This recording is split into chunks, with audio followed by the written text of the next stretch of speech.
सभापति? ये सवाल इन दिनों बिहार की राजनीतिक गलियारों में काफी जोरों शोरों से चल रहा है। नमस्कार, मैं श्वेता और आप देख रहे हैं news for nation.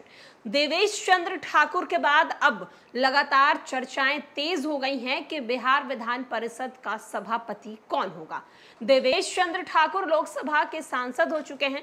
Devesh Chandra Thakur 2024 Lok Sabha का चुनाव लड़े थे। चुनाव में उन्हें भारी मतों से जीत हासिल हुई है और अब जीतने के बाद सवाल उठ रहा है कि बिहार विधान परिषद का सभापति किसे बनाया जाए। देवेश चंद्र ठाकुर के लोकसभा सांसद बनने के बाद अब बिहार विधान परिषद में सभापति का पद खाली होने जा रहा है। उनकी जगह नए चेयरमैन का चुनाव होगा। कई नामों पर चर्चाएं शुरू हो गई हैं। हालांकि ये तय माना जा रहा है कि उस कुर्सी पर एमएलसी बैठेंगे जिनके नाम पर मुख्यमंत्री नीतीश कुमार मुहर लगाएं। आपको बताते चले कि बिहार विधान परिषद के सभापति देवेश चंद्र ठाकुर सांसद बन गए हैं। जदयू के टिकट पर वो सीतामढ़ी लोकसभा सीट पे चुनाव जीते हैं। देवेश चंद्र ठाकुर के सांसद बनने के बाद अब सभापति की कुर्सी खाली होने वाली है।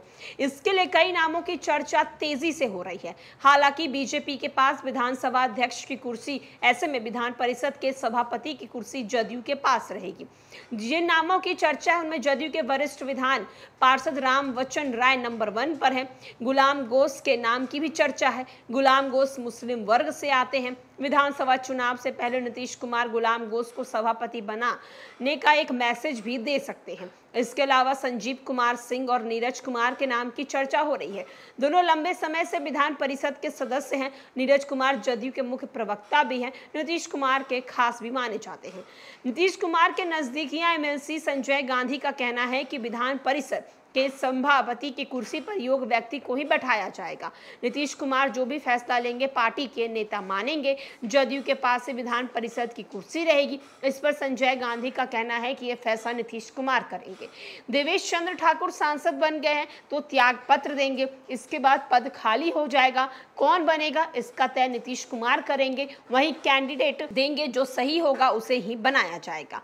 ऐसे जिन नामों की चर्चा हो रही है सभी को अपने नेता पर भरोसा है। फिलहाल नेता इस मामले में कुछ भी बोलने से मना कर रहे हैं। नेता इस मामले में कुछ बोल नहीं रहे हैं। बिहार विधान परिषद के कुल 75 सदस्य हैं। इनमें से बीजेपी 24 सदस्यों के साथ सबसे बड़ी पार्टी है। उसके बाद जदयू के 21 सदस्य। देवेश चंद्र ठाकुर के सीट भी खाली हैं जिस पर आने वाले समय पर चुनाव होगा। ऐसे में जदयू के सदस्यों की संख्या घटकर 20 हो जाएगी। तो आप देख सकते हैं कि अब देवेश चंद्र ठाकुर जो कि सांसद बन गए हैं, सीतामढ़ी से 2024 लोकसभा का चुनाव उन्होंने वहां से लड़ा था, जदयू की टिकट से लड़ा था, भारी मतों से जीत भी हासिल की है और अब बिहार विधान परिषद के सभापति का जो पद है यानी जो सीट है वो खाली हो चुका है। लगातार राजनीतिक गलियारों में कई चेहरे जो हैं वो सामने आ रहे हैं, लेकिन इन चेहरों में कौन बनेंगे सभापति, किन पर मुहर लगेगी सभापति की, इसका फैसला सिर्फ और सिर्फ नीतीश कुमार करेंगे।